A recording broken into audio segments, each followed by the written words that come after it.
Varicose veins కి సరైన చికిత్స కోసం సంప్రదించండి ఎవిస్ హాస్పిటల్. నమస్తే రమగారు. నమస్తే జయ. రమగారు, భయపడిపోవటం సాధారణంగా భయం సహజం, కానీ కొంతమంది చాలా ఎక్కువగా భయపడిపోతారండి. భయాన్ని ఊహించుకుంటారు, ఊహల్లో భయాన్ని చూసేస్తారు. వారు భయపడటం కాకుండా చుట్టుపక్కల ఉన్నవారు కూడా భయపడేలాగా చేస్తూ ఉంటారండి. చాలా మందిని గమనిస్తాం రమగారు. పిల్లలు ఉంటారా, ఎగ్జామ్స్కి బాగా చదువుకుంటారు, రేపు ఎగ్జామ్ అనగా వాళ్ళు భయపడిపోతారు, వచ్చింది కూడా రాయరు. అలాగే ఉద్యోగాలకు సంబంధించి, పెళ్ళిళ్ళకి సంబంధించి ప్రతి దానికి ఒకరు భయపడతారు, మొత్తాన్ని ఆ భయానికి గురి చేసేస్తూ ఉంటారండి. ఊహిస్తారు, ముందుగా భయభ్రాంతులకి గురైపోతూ ఉండటం. ఎలా అవుతుందో సరిగ్గా ఏమైపోతుందో.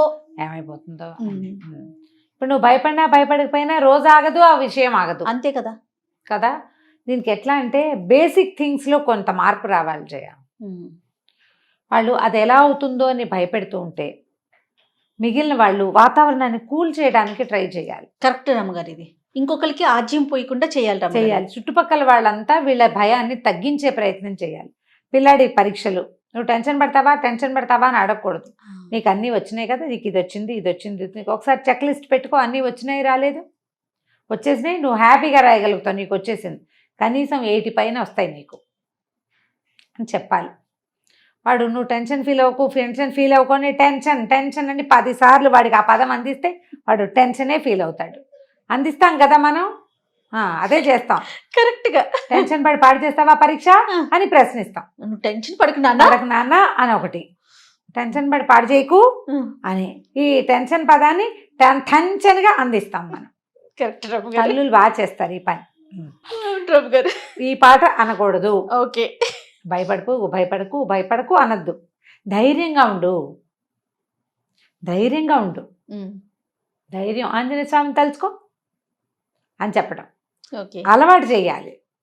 ఎవరైనా చూడంగానే కాళ్ళు చేతులు వణికిపోతాయి, సమాధానం చెప్పకుండా ఉంటారు. మా అమ్మాయికి భయం అండి, మా అమ్మాయికి చచ్చే భయం.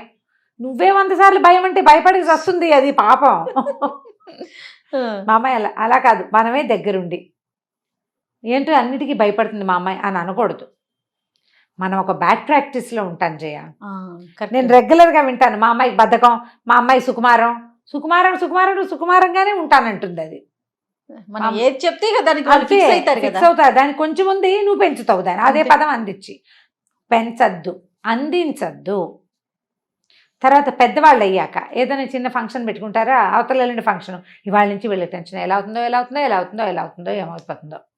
పెళ్లి సంబంధాల విషయంలో టెన్షన్, వాళ్ళు ఎలా ఉంటారు అని, అసలు కార్యక్రమం ఎలా అవుతుందో అని, ఏదైనా ఊరు బయలుదేరితే చేరతామో చేరమో అని, పిల్లాడు ఇంటికి వస్తాడో రాడు అని, అన్నీ భయాలే. ఇక నువ్వు భయంతో ఉంటే నువ్వు ఎప్పుడు జీవిస్తావు? భయపడుతూనే ఉంటావు. జీవించడం అనరు దాన్ని, భయపడ్డం అంటారు. జీవితం లేదు, ఇంకా భయమే ఉంటుంది. ప్రధానంగా మనం అర్థం చేసుకోవాల్సింది ఏంటంటే పాజిటివ్గా ఆలోచించడం. దేన్నైనా భయపడినా భయపడకపోయినా గంటలు గడిచిపోతాయి, నిమిషాలు గడుస్తాయి, గంటలు గడుస్తాయి, రోజులు గడిచిపోతాయి. మరి చూస్తుండగానే పెళ్లి రోజు వచ్చేస్తుంది, చూస్తుండగానే పెళ్ళి అయిపోతుంది, కార్యక్రమం అయిపోతుంది, పూజ అయిపోతుంది, ప్రయాణం అయిపోతుంది. నీకోసం ఏది ఆగదో, నువ్వు భయపడ్డావని చెడదు, నీకు భయం మిగులుతుంది. ఎంతో భయపడ్డాను కానీ బాగానే అయ్యిందంటావు, మళ్ళీ నెక్స్ట్ ప్రోగ్రామ్కి మళ్ళీ స్టార్ట్, మళ్ళీ భయం.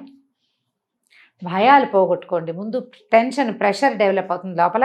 ఇది ఒకటి ప్రాక్టీస్ చేయండి. ఇట్లా 2 చేతులు వేళ్ళు ఒక దాంట్లో ఒకటి పోనివ్వటం, ఉంగరాలు తీసేయండి.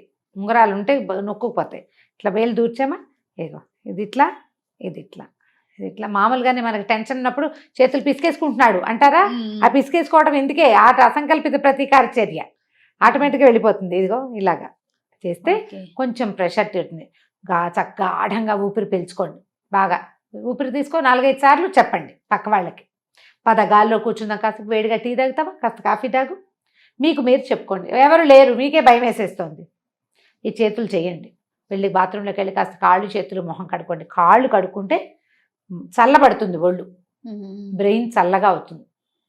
గొంతు ఎండిపోయినట్లు అయిపోతుంది, గొంతు డ్రై ఎండిపోతుంది. అయిపోతుంది, గొంతు. మాటలు తడబడుతూ ఉంటాయి కదరమ్మ గారు. అవును అవును, టెన్షన్ తోటే అవన్నీ. కాళ్ళు కడుకు, బాత్రూంలోకి వెళ్ళి నోట్లో నీళ్ళు పోసుకొని పొకిలి ఉమ్మేసి కాస్త కాళ్ళు కడుక్కుని ఒక గ్లాస్ మంచినీళ్ళు తాగి ఏదైనా ఒక చిన్న తీపి పదార్థం నోట్లో వేసుకుని స్థిమితంగా ఆల్ ఈజ్ వెల్ అనుకోండి. మనతోటి ప్రమేయం లేదు కాలానికి, దాని దారిన అది పోతుంది. నేను టెన్షన్ పడినా పడకపోయినా టైం దేనికోసమో ఆగదు.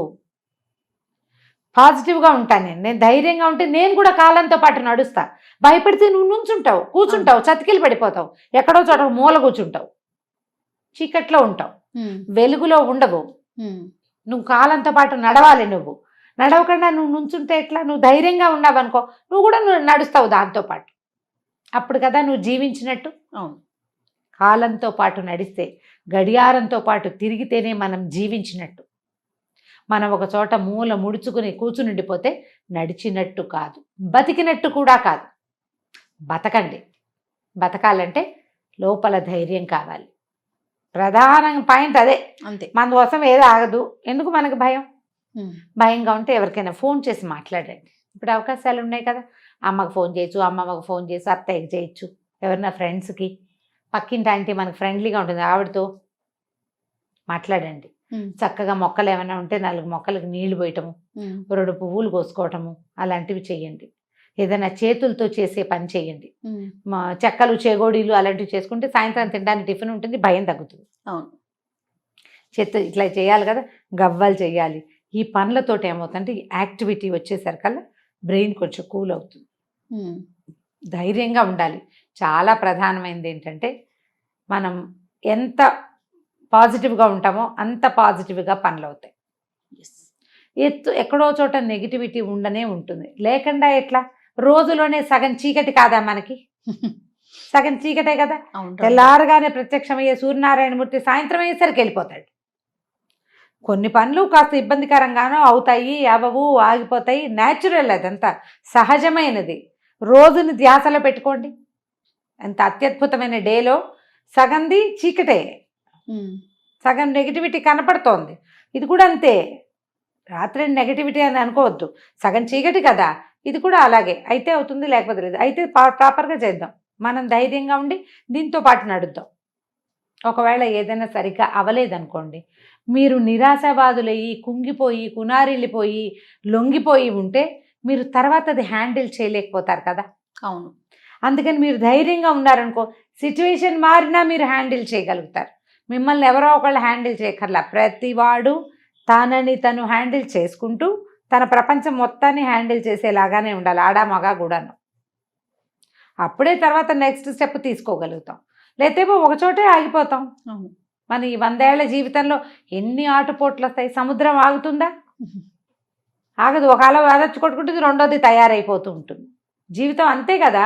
ఇది అయిపోతే ఇంకోటి వస్తుంది మనకి. దానికి నువ్వు రెడీగా ఉండాలంటే నువ్వు ధైర్యంగా ఉండాలి, పాజిటివ్గా ఉండాలి, ప్రిపేర్డ్గా ఉండాలి. ఎప్పుడు కూడా ఆగిపోవద్దు, నుంచోవద్దు, కుంగిపోవద్దు. ధైర్యంగా ఉండండి. Be brave. కావాలంటే బీ పాజిటివ్తో పాటు బీ బ్రేవ్ అని కూడా ఒక స్లోగన్ రాసి పెట్టుకోండి ఇంట్లో. తప్పకుండా. ఎంత ధైర్యంగా ఉంటే జీవితం అంత బాగుంటుంది. మీతో ఉన్నవాళ్ళు, మీ పిల్లలు, మీ చుట్టూతా ఉండేటువంటి సమాజం కూడా అలాగే వెలుగులో ధైర్యంగా ముందుకెళ్తుంది, చీకట్లో వెనక్కి పడిపోకుండా. తప్పకుండా రమ్మగారు. నమస్తే. నమస్తే జయ.